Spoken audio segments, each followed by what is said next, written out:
Welcome to Ate Custom Vlog. So nag-aayos pa ako. Itong isang H350 natin ay bulletproof. So customized. Lahat ng interior to, pinili ito ng isang couple na sikat. Hindi ko na pwede pakilala kung sino sila. Pero ano ba mang ginawa natin? So kinostomize natin based on their specs. So gusto nila pag bumabiyahe sila, komportable, merong footrest. And then nare-recline tong upuan. Pag nag-recline siya, actually parang kama na siya pag nag-recline siya eh. Dahil buong buo meron siyang karaoke, tapos meron siyang table, may cup holders, tapos window framing, ito yung laminated na, tapos may curtain siya na roll up. Kasi curtain namin dalawang klase, isang na roll up, isang parang pamaypay. Tapos meron siyang view para makita niyo yung labas, pero naka BP na yan, kaya hindi yan namin ginalaw. Meron siyang drawer din, pero overhead cabinet ito. So ngayon ino-offer na rin namin sa client yung mga laminated na panels. Usually kasi kami dati ayaw namin masyadong i-offer to laminated, kasi for the reason lang na pag tumagal nagtutuklap-tuklap, pero mas accepted ng client kayo na gusto nila magkaroon ng ganyan, kaya nilagyan namin. Pero itong overhead cabinet, pinili nung may-ari na hindi siya laminated.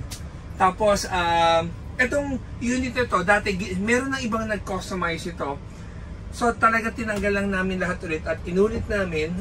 Tapos sidings, USB port, saksakan, 220. Tapos meron siyang telephone, wireless phone para kung kakausapin niya yung driver doon sa harapan. Tapos pagdating dito, it's a sofa bed. Meron ditong lagayan ng utility, anything. Tapos dito meron kang pinalagay itong lock na to eh. So meron siyang lagay ng damit. So may hanger. So yan, instant malamig pa. Tapos meron siyang ref.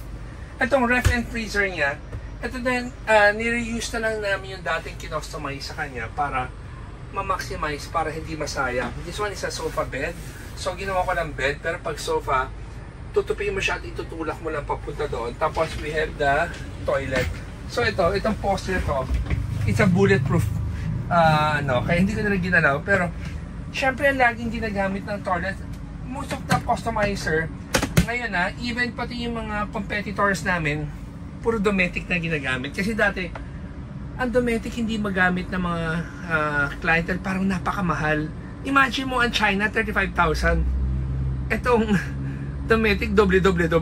Pero mas ginagamit siya. Tapos yung sink nito, ang ginamit na rin ng sink dito ay itong yan, tapos inaangat siya, tapos bubuksan mo yung water mo, yan. Hindi lang nakasaksak pa. And then meron siyang exhaust doon, lagay ng gamit. So medyo limited lang yung mga ginawa namin, kasi may mga bagay kami dito na pagtanggal namin, wala na yung original, kasi yung dati nag-customize dito, may mga bagay silang nagalaw na hindi na rin namin maibalik.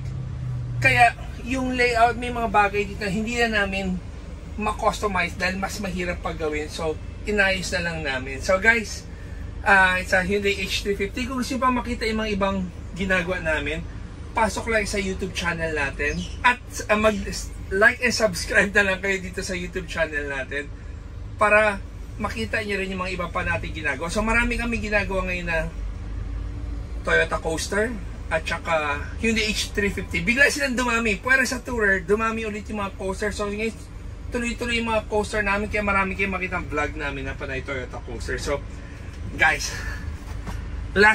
parang words of wisdom naman. If you ask yourself, ano ba talaga ang satisfaction mo sa buhay mo?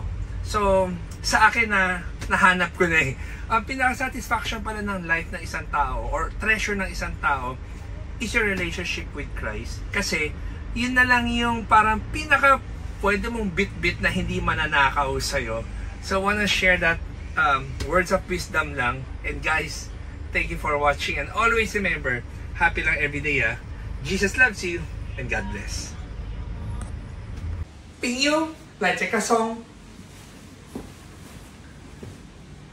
Ing atoy headrest, 100% Philippine to eh. Guys, riding comfort.